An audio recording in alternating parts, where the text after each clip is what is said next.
فيلمنا بتبتدي أحداثه من داخل مركز خدمة الطوارئ المركزية الأمريكية، وهما بيتلقوا بلاغات من كل مكان في الولاية، لغاية لما هيجي المشهد على بطلة فيلمنا النهاردة وهي جوردن، وهي بتمارس يومها العادي في الشغل. وبتتلقى بلاغات لغاية لما بتلاقي بلاغ من بنت اسمها ليا، بتبلغ عن وجود شخص بيقتحم بيتها، وبتكون مرعوبة منه لأنها لوحدها في البيت وأهلها مش موجودين.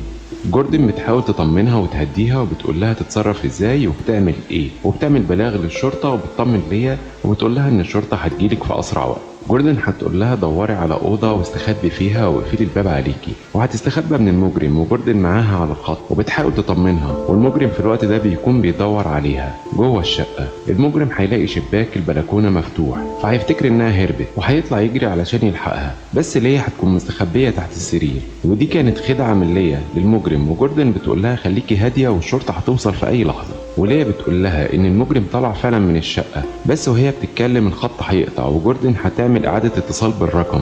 في الوقت ده المجرم هيكون لسه ما طلعش وهيسمع رنة التليفون. وليا بتقول لها انه طالع تاني لانه سمع رنة التليفون وهتكون مرعوبه منه جدا. ولما هيمسكها جوردن هتكون لسه سامعه صراخ ليا، لان المجرم كان بيضربها لانها لسه هتكون على الخط.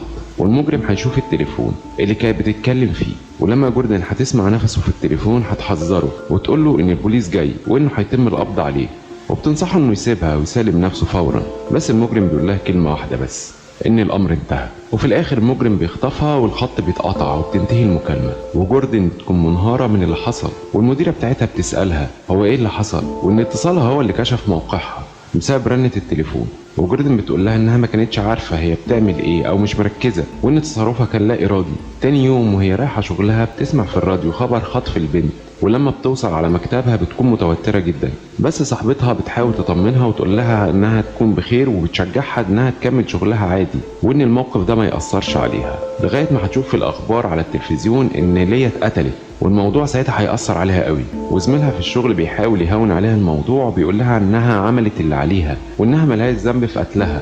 وبعد الموضوع ده ب6 شهور كان في بنتين اصحاب خارجين مع بعض في المول وبيتسوقوا، ولما كانوا قاعدين مع بعض بيتكلموا واحدة فيهم هتسيب صاحبتها علشان عندها ميعاد مع حبيبها، بس علشان هي كانت مستعجلة نسيت تليفونها وصاحبتها لقيته بعد ما مشيت. ولما نزلت الجراج عشان تركب عربيتها اتفاجئت بحد بيرجع بعربيته وكان هيخبطها. ولما نزل الشخص ده من عربيته علشان يعتذر لها انه ما كانش واخد باله، ساعتها مسكها وخنقها وحطها في شنطة العربية. ولما هتفوق هتكون مذعورة ومرعوبة جدا، وهي بتدور هتلاقي تليفون صاحبتها اللي كان في جيبها ومنه هتتصل بمركز خدمة الطوارئ. وجوردن ساعتها هتكون في شغلها وهي اللي هتتلقى البلاغ، وبتعرف ان التليفون اللي بتتكلم منه البنت المخطوفة مفهوش خاصية التتبع عن طريق القمر الصناعي. وبتسألها عن اسمها اللي بيطلع اسمها كيسي. وجوردن بتحاول تهديها وتقول لها انها موجودة هنا لمساعدتها، وبتطلب منها انها تهدى شوية علشان تقدر تساعدها، وبتحاول تاخد منها شوية معلومات، وبتتكلم معاها انها لازم تقاتل عشان تخرج من المحنة اللي هي فيها دي بسلام. وبتسألها عن اوصاف الراجل اللي خطفها، عن شكله او عمره او لون عربيته. وكيسي بتقول لها ان لون عربيته احمر. وجوردن في ساعتها بتبلغ عربيات البوليس بالاوصاف اللي خدتها من كيسي ومن مكان المول اللي اتخطفت منه. وجوردن هتسال كيسي اذا كانت تقدر تكسر فانوس العربيه الخلفي واللي فعلا بتعرف تكسره. وجوردن بتقول لها انها تطلع ايديها من مكان الفانوس المكسور علشان اي حد ممكن يشوفها فيبلغ الطوارئ. وفعلا الخطه دي بتنجح، وبيجي البلاغ ان في عربيه حمراء وفي صندوق العربيه دي حد بيشاور بايديه على الطريق، وبلغتهم برقم لوحه العربيه. وبيعرفوا ان المجرم سارق اللوحه المعدنيه من عربيه تانية، وبيحذروا المتصله انها ما تقربش من العربيه لان فيها مجرم خطير، بس لما بتقرب من المجرم بيهرب من طريق تاني، بس البوليس ما بيكونش عارف الطريق اللي هرب منه. وجوردن بتقول لكيسي انها تدور على اي حاجه تساعدها جوه صندوق العربيه، لغايه ما هتقول لها انها لقت علبه بويا، وبتطلب منها جوردن انها تكب البويا دي من مكان فتحه الفانوس علشان لون البويا اللي هيقع على الطريق هيلفت انتباه الشرطه وتقدر تحدد مكانها. وفعلا جوردن بتبلغ البوليس ان في عربيه ملاكي حمراء مخطوف فيها بنت وفيها اثر بويا بيضة على الاسفلت خارج من صندوق العربيه. بس في اللحظة دي في شخص كان ماشي على الطريق وهيبلغ المجرم ان في بويا طالعة من صندوق عربيته، والمجرم هيتعامل معاه عادي وهيشكره ويمشي، بس الطريقة اللي مشي بيها هتلفت انتباهه وهتخليه يشك فيه وهيمشي وراه. وفي الوقت ده المجرم كان بيحاول يخدر كيسي، والراجل هيقف يتكلم معاه ويسأله اذا كان محتاج مساعدة، بس المجرم بيحاول ما يلفتش انتباهه لأي حاجة وهيكون مهدد كيسي بالسلاح. ولما الراجل ركب عربيته كان شاكك ان في حاجة غلط، فقرر انه يكلم النجدة، بس المجرم هيهجم عليه ويكسر ازاز عربيته ويضربه ويكسر تليفونه قبل ما يبلغ عنه. وهيضربه على دماغه بالجاروف، وبيقول لكيسي ان الراجل ده مات بسببها وانها هي السبب.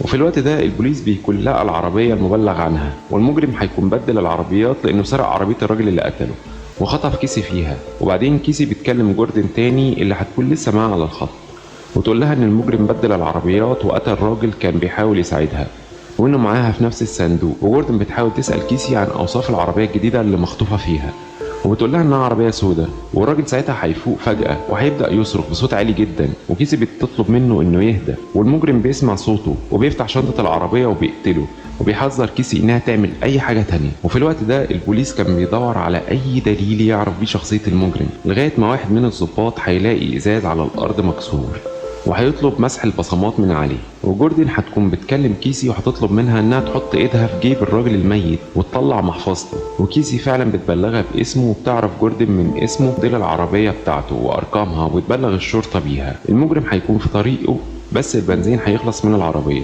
وهيدخل محطه بنزين، وهو فيها عامل المحطة هيجي يتكلم معاه علشان يقدر يساعده. وكيسي هتكون لاقت طريقة تخرج بيها من صندوق العربية، وهتحاول تشاور للعامل، وفي الاخر هتصرخ للعامل اللي هيحاول يساعدها، بس المجرم هيرش عليه البنزين ويحرقه، وبعدين هيسحب كيسي ويضربها لغايه ما يغمى عليها. والبوليس في الوقت ده بيكون اتعرف على المجرم من خلال بصماته اللي لقاها على الازاز، وبيكون اسمه مايكل لويس فوستر، وانه ملوش سجل اجرامي قبل كده. والبوليس بيهاجم بيته وبيلاقي مراته وولاده الاتنين، والظابط بيسأل مراته عن جوزها وبتقول له ان في شغله، وبتكون مش فاهمه فيه ايه. وبعد ما بيفتشوا البيت مش بيلاقوا اي حاجه. مايكل بيكون وصل لمكانه، ولما بيطلع كيسي من شنطه العربيه بيلاقي التليفون اللي كانت بتتكلم فيه، وجوردن بتسمع صوته وبتقول له ان البوليس عرف شخصيته وان البوليس في بيته دلوقتي، وبتقول له ان خياره الوحيد انه يسلم نفسه وانه لازم يسيب كيسي وما يحاولش يأذيها. بس بيرد عليها بنفس الكلمه ان الامر انتهى والمكالمه بتتقطع. وجوردن ساعتها هتعرف ان مايكل فوستر هو اللي قتل ليا قبل كده، وانه نفس المجرم، وبتبلغ رئيستها في الشغل بالكلام ده. واثناء ما كان البوليس بيفتش بيت مايكل، الضابط هيسأل مراته عن مكان موجود في صورة، وبتقول له ان البيت ده اتحرق من فترة، وبيطلبوا منها انها تقول لهم على مكانه. ولما البوليس بيهاجم المكان ده بيلاقيه فاضي، وجوردن بعد كده هتكون شاكه ان المكان ده هو اللي المجرم مستخبي فيه وخاطف كيسي فيه، وفعلا هتروح للمكان ده علشان تتأكد بنفسها. وهي بتدور هتلاقي صور لبنته اللي كانت مريضة بالسرطان، وهي ماشية بتدور هتلاقي التليفون اللي كانت بتتكلم منه كيسي، وهتكتشف مكان تحت الأرض وهتنزل علشان تنقذ البنت المخطوفة. وساعتها هتلاقي مايكل ماسك كيسي وبيعذبها، وهي بتطلب منه انه يقتلها، وجوردن هتهجم عليه وتنقذها. ولما كيسي هتسألها هي مين، هتقول لها انها جوردن اللي كانت معاها على التليفون. وساعتها مايكل بيقوم وبيهجم على جوردن، بس كيسي بتنقذها وبيحاولوا يهربوا من المكان، وفي الاخر بيتمكنوا ان هم يهزموه. ولما جوردن هتحاول تبلغ البوليس، كيسي هتوقفها وهيقرروا انهم ينتقموا منه، وانهم يربطوه في نفس الكرسي اللي كانت كيسي مربوطه فيه. وجوردن بتقول له انت كان بامكانك انك تسلم نفسك لما الفرصه جات لك. وبيعرف ساعتها ان جوردن هي اللي كانت بتكلمه من النجده. وساعتها مايكل هيسالها هي الشرطه هتيجي امتى، بس الرد كان مفاجئ ليه،